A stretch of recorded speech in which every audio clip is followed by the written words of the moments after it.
22 कह रहा है कि which term of the AP, ये एक एपी दी हुई है तो इस एपी का फर्स्ट टर्म है आपका -2 और डी अगर आप निकालोगे फटाफट A2 - A1 यानी कि -7 और -2 करोगे।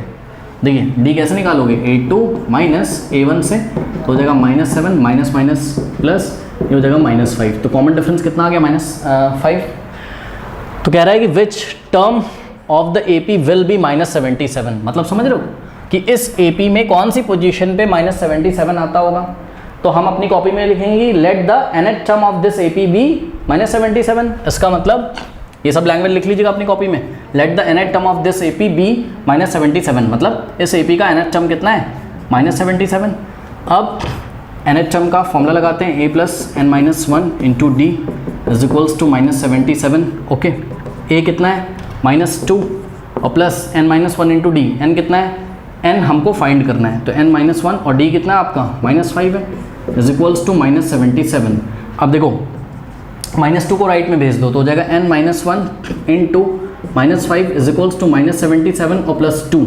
हाँ भाई -77 + 2 कितना हो जाएगा -75, तो ये हो जाएगा -75। नाउ देखिए यहाँ पर n-1 पूरे ब्रैकेट में -5 मल्टीप्लाई कर रहा है तो डिवाइडिंग बाय -5 बोथ साइड, तो -5 से लेफ्ट में डिवाइड लगाया और -5 से राइट में, -5 से -5 कैंसिल, यहाँ माइनस से माइनस कैंसिल, 5 1 5 और ये कितना 5 5 25, 15 टाइम्स जाएगा तो n-1 इज इक्वल्स टू 15, -1 को राइट में भेज दीजिए, 15 + 1 16, यानी कि 16 term of this AP will be. तो पहला आंसर क्या होगा, फर्स्ट आंसर जो इन्होंने पूछा है, उन्होंने पूछा था कौन सा टर्म -77 होगा, तो जवाब क्या है 16 term of this AP be will be -77। So the 16th term of this AP will be -77। अब क्या बोल रहा है, अब बोल रहा है find the sum of this AP up to -77 terms. अब देखिए यहाँ पे गलती हो जाती है, बच्चे क्या सोचते हैं कि n की वैल्यू -77 रख दो, अरे n कभी नेगेटिव होता ही नहीं है। वो क्या कहना चाहता है, वो ये कहना चाहता है कि -77 तक जितने भी टर्म्स आते हैं उनका सम निकालो। बात समझ में आई कि नहीं, मतलब समझो देखो ये एपी ऐसे चल रही -2 -7 -12 करते करते करते करते डॉट डॉट डॉट कहीं क्या आता होगा -77 आता होगा, तो यहाँ तक का आपको सम निकालना है। यानी कि आपको क्या फाइंड करना है, -2 प्लस -7 प्लस -12 ऐसे करते करते जो 16 पोजीशन पर क्या आ रहा है आपका -77, तो इसका आपको सम निकालना है।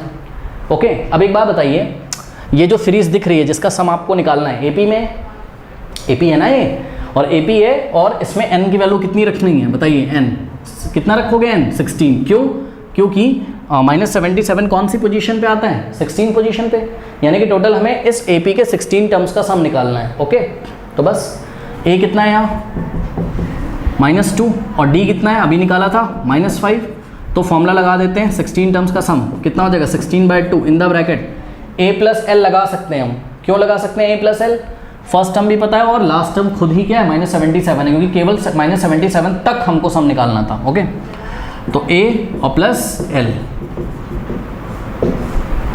तो ये हो जाएगा 8, तो 8 इन द ब्रैकेट -2, अब देखो प्लस माइनस क्या होता है -77, ठीक है, तो 8 और -2 -77 -79, इसको मल्टीप्लाई करते हैं, प्लस माइनस माइनस 8 9 द कितना होता है 72 7। ओके, 8 7 द 56 प्लस 7 कितना हो जाएगा 63। ओके, तो अब हम क्या लिखेंगे, has the sum of the given AP up to the term -77 is -632।